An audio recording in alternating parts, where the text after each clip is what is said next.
In today's video, we're going to be discussing one of the biggest myths when it comes to finance and Canadian credit. One of the most common issues that I come across, especially when I'm doing consultation calls with some of our clients, is that they'll come to me and they say, "Hey, Kenny, I'm doing everything that I think I should be doing to improve my credit, and I'm just not seeing any improvement." Maybe they've already gone through the process of removing any derogatory accounts that they already have on their credit report.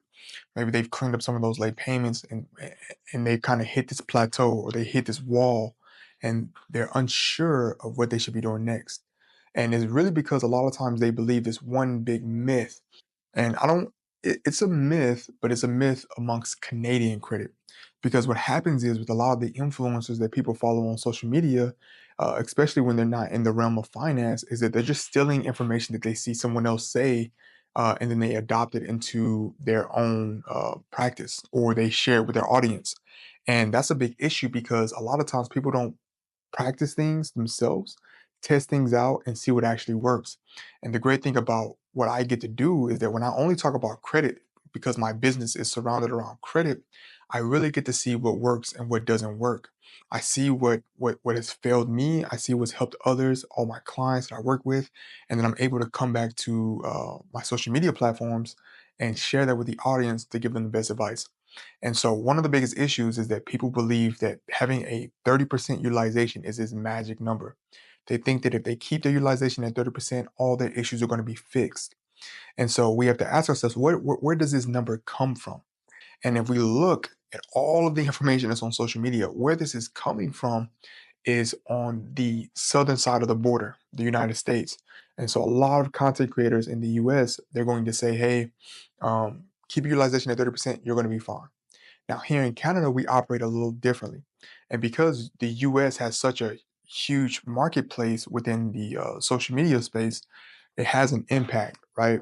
So we have to understand that we cannot follow what the US is doing. They have a completely different set of laws. They have a completely different set of standards. And if you didn't know, they have three credit bureaus. So their system is completely different. We only have two. Now, the names are the different. The names are somewhat similar, but they're different. We have TransUnion Canada. We have Equifax Canada, right? Where in the US, it's just Equifax, TransUnion, and Experian. So we have to understand that we're two different countries with two different standards.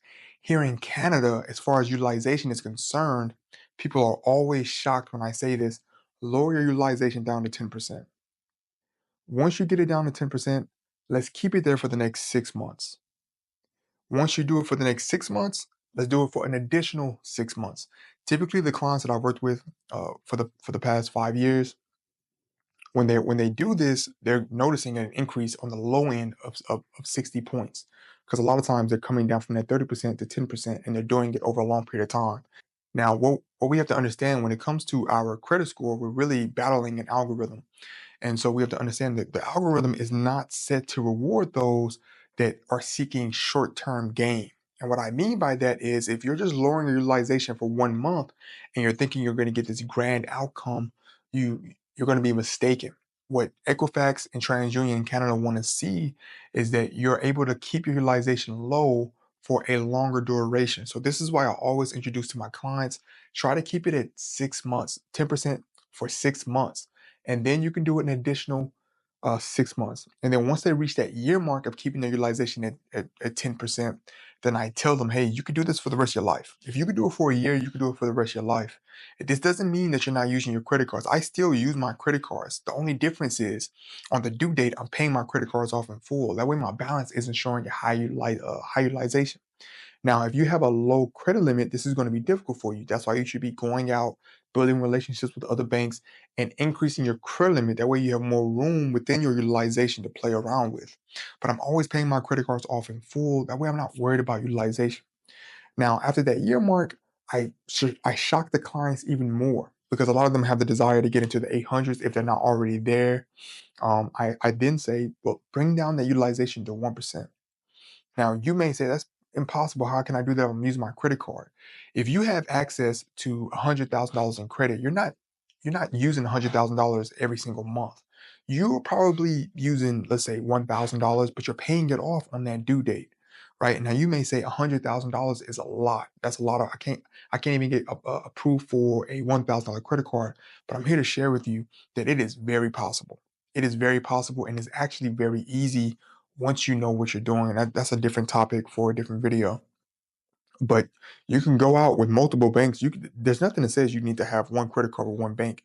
You can have multiple credit cards with multiple banks, and build up those credit limits over time, requesting credit limit increases. And before you know it, you're at $100,000 with spending power or credit, right? So uh, we need to lower our utilization, but we need to understand we have different expectations. And that myth of 30% is only going to take you so far. It's not a bad thing to be at 30%, but for me, when I see 30% as utilization, I say it's okay. But when we're trying to have great credit, great is different from okay. So when we're trying to have great credit, we need to be at 1%. I always soft launch clients into being at 10% for a year. And then once they're able to do that consistently, then let's try 1%. Because I don't want to jump people into 1% right off the bat, because that can be a bit intense. Because what the ability to go from 30% to 10% is you actually sticking to your budget consistently. So the individual that has a 30% utilization over 6 months compared to the person that has a 10% utilization over 6 months, these are two different people. They function differently.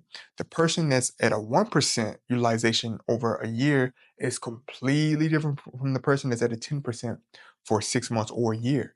They operate completely different.